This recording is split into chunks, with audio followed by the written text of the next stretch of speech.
Hello students, good morning all of you.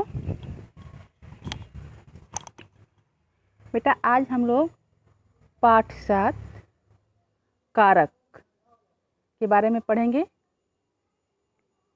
कि कारक किसे कहते हैं। तो बेटा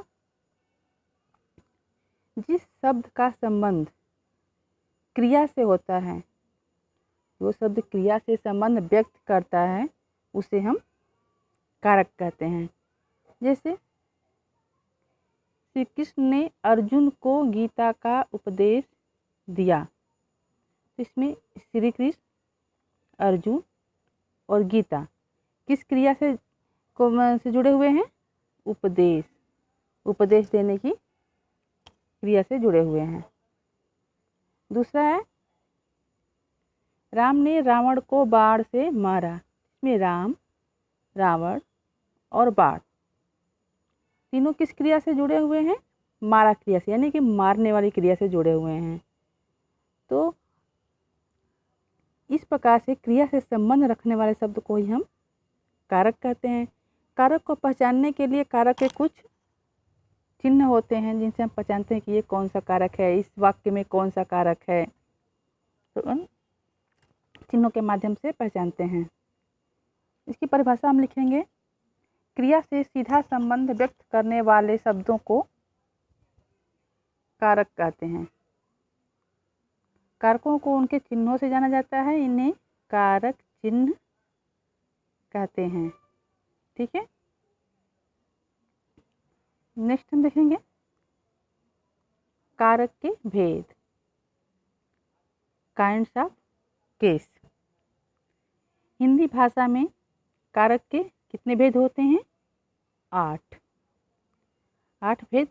8 भेदों को एक जो है तालिका बनाई गई है, बॉक्सेस बनाए गए हैं, जिसमें कितने कारक होते हैं, उनकी पहचान क्या है, उनका चिन्ह क्या है और वाक्य में हम उसको किस प्रकार से प्रयोग कर सकते हैं, इसके बारे में दिया है।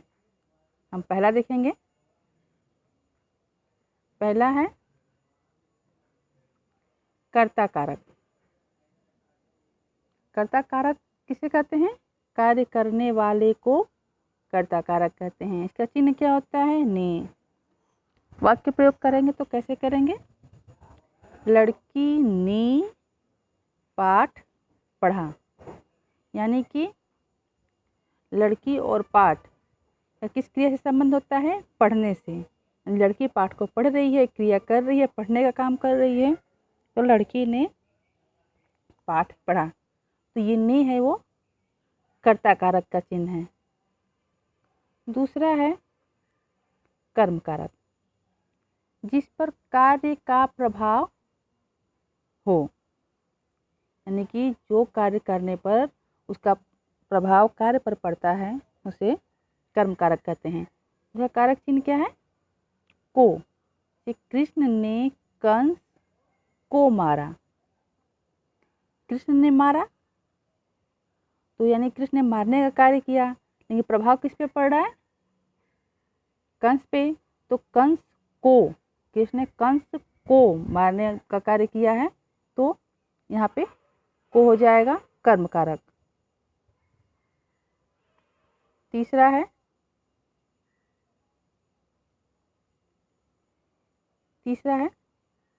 करण कारक। करण कारक है कार्य करने का साधन, जिसके द्वारा कार्य किया जाता हो। इसके कारक चिन्ह है से, के, द्वारा। जैसे कोई कार्य किया जा रहा है, लेकिन वह कार्य करने का कोई एक साधन है जिसके द्वारा वह कार्य संपन्न किया जा रहा है, तो उसे हम करण कारक कहते हैं।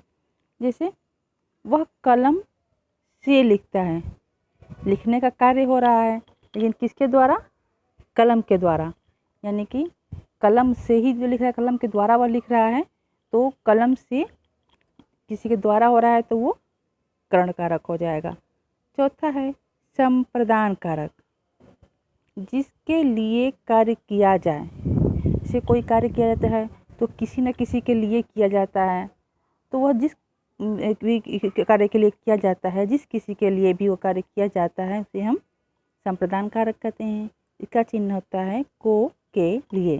जैसे पिता ने पुत्र के लिए पुस्तक खरीदी। पिता ने पुस्तक खरीदी, लेकिन किसके लिए खरीदी? अपने पुत्र के लिए। पुस्तक खरीदने का कार्य हो रहा है, किसके लिए हो रहा है? पुत्र के लिए हो रहा है। ठीक है, तो यह संप्रदान कारक होगा। 5वां है अपादान कारक, जिससे अलग होने का भाव हो। अपादान कारक में क्या होता है कि अलगाव की भावना होती है, उसमें एक अलग होते हैं, एक चीज़ से दूसरी चीज़ अलग हो रही हो तो वहाँ पे अपादान कारक होता है। इसका कारक चिन्ह होता है से, अलग होना। यहाँ भी से होता है, लेकिन वह उससे अलग हो रहा होता है। जैसे पेड़ से पत्ते गिरते हैं। जैसे पेड़ से पत्तों का गिरना, यानी कि पत्ते जो है वो पेड़ से अलग होते हैं तब गिरते हैं। तो पेड़ से पत्ते गिरते हैं, यह जो है अपादान कारक होगा। नेक्स्ट है 6वां संबंध कारक, जिससे संबंध जुड़ता है। यानी कि किसी न किसी का, किसी कार्य का किसी न किसी से संबंध तो जुड़ना ही है, तो जिससे संबंध जुड़े उसे हम संबंध कारक कहते हैं। इसके चिन्ह होते हैं का, की, के, रा, री, रे। जैसे राम दशरथ के पुत्र थे, तो राम जो है किसके पुत्र थे? दशरथ थे, यानी कि राम का संबंध जो है दशरथ से है, क्योंकि वो दशरथ के पुत्र हैं। तो ये संबंध कारक होगा। 7वां है अधिकरण कारक, जो कार्य का आधार हो। जैसे कोई चीज़ किसी चीज़ में या किसी चीज़ के ऊपर रखी जाती है, यानी कि उसका एक आधार होता है, तो उसे हम अधिकरण कारक कहते हैं। इसका कारक चिन्ह है में, पर। ठीक है, तो में होगा या फिर पर होगा।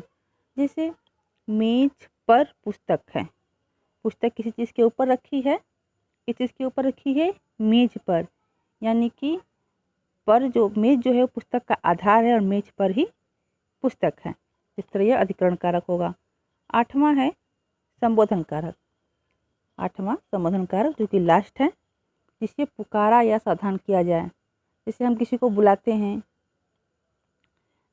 किसी को अपने तक बुलाना हो या फिर किसी से कोई बात कहनी हो, तो उसको हम एक संबोधन के थ्रू बुलाते हैं। तो इसका चिन्ह क्या होगा? हे, रे, अरे, ओ, हो।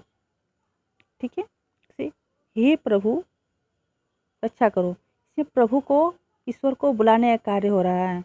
वो पहले ईश्वर की प्रार्थना करता है, हे प्रभु, हे ईश्वर रक्षा करो, हमारी रक्षा करो। यानी पहले वो ईश्वर को पुकारता है, फिर उसे विनती करता है कि हमारी रक्षा करो।